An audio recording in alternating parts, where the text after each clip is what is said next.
આપણે અત્યાર સુધી ભગવાન શિવની પૂજામાં માત્ર બિલ્વપત્ર એટલે કે બીલીના પાનનો જ ઉપયોગ જોયો છે, પણ શું તમે જાણો છો કે બીલીનું ફળ સ્વાસ્થ્ય માટે અમૃત ફળ સમાન છે?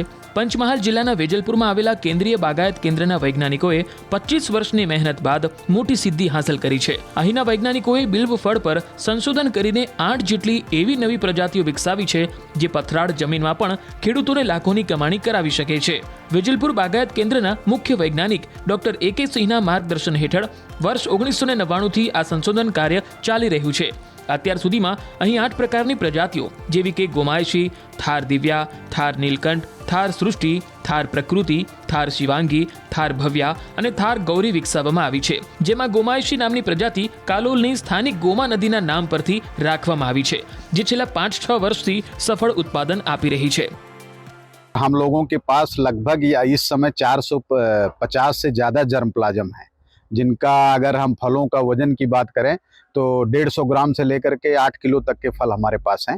और इस केंद्र ने अभी तक 8 प्रजातियों का विकास किया है और जिसके पौधों की डिमांड पूरे हमारे भारत वर्ष के विभिन्न राज्यों से आता है और हम लोग किसान भाइयों को इसको उपलब्ध कराते हैं. और है इसके फलों को वो जयपुर, जोधपुर, दिल्ली और बहुत सारे मार्केट में उसको भेज करके उससे मुनाफा कमा रहे हैं. और आप सभी लोग जानते हैं कि इस फल का अपने साहित्य में इसको दिव्य फल बोलते हैं.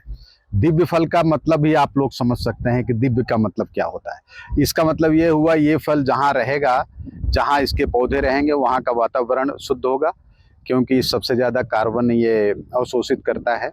और दूसरा, इसके फलों को, पत्तियों को अगर उपयोग करते हैं तो पेट से संबंधित, फल का उपयोग करते हैं तो पेट संबंधित बहुत सारी बीमारियां जैसे गैस की समस्या हो, कॉन्स्टिपेशन हो और इत्यादि, आपका बावेल सिस्टम अगर अपसेट हो जाता है तो उसमें उपयोग लाते हैं. साथ ही साथ इसका सेवन गर्मी में करने से लू नहीं लगता. और हमारे साहित्य में इसके बहुत सारे उपयोग लिखे हैं, जैसे कि एंटी हाइपरटेंशन में भी, जो ब्लड प्रेशर में फ़ायदा है और चीनी की बीमारी में भी फ़ायदा है. વૈજ્ઞાનિકોએ ભારતભરમાંથી 213 પ્રકારના બીલીના જનન દ્રવ્યો ભેગા કરીને અનોખી સિદ્ધિ મેળવી છે. બિલ્વ ફળમાંથી શરબત, મુરબ્બો અને આયુર્વેદિક દવાઓ બનાવવામાં આવે છે.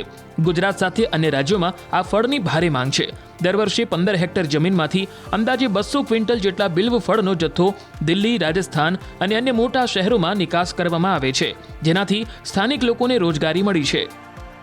અને અત્યારે અમે અહીંથી જે બિલ્લાનો એક્સપોર્ટ અમે કરીએ છીએ દિલ્હી અને જયપુર. આ ધંધો એ માટે પસંદ કર્યો છે કે શરીર માટે, માણસોને ખાવા પીવા માટે સારું થઈ રહે છે અને અમને રોજગારી સારી મળે છે, એ માટે અમે આ ધંધો પસંદ કરીએ છીએ. એક્સપોર્ટ અત્યારે અમે જયપુર કરીએ છીએ અને દિલ્હી કરીએ છીએ. સારી એવી આવક મળે છે, એ માટે અમે ફળની પસંદગી કરી છે. બિલ્લીના ફળ બહુ કામ છે શરીર માટે, દવા માટે, અને જ્યુસ બનાવે છે અને આખું પણ ખવાય છે અને આપણા શરીર માટે સારું છે. અને મોટું ફોર્મ છે અને આ બધી વેરાયટી મળે છે. અમે ગોમાયસી, પછી દિવ્યા છે, પછી ગૌરી છે, બધી બહુ વેરાયટી છે મતલબ.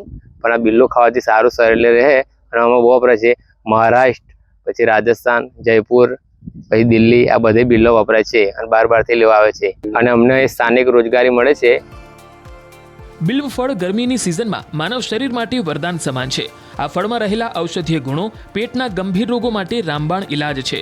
તે રોગ પ્રતિકારક શક્તિ વધારે છે અને ઘણા જટિલ રોગોમાં પણ અસરકારક સાબિત થયું છે. ડુંગરાળ વિસ્તારના ખેડૂતો માટે બીલીનો પાક આશીર્વાદ સમાન સાબિત થઈ રહ્યો છે.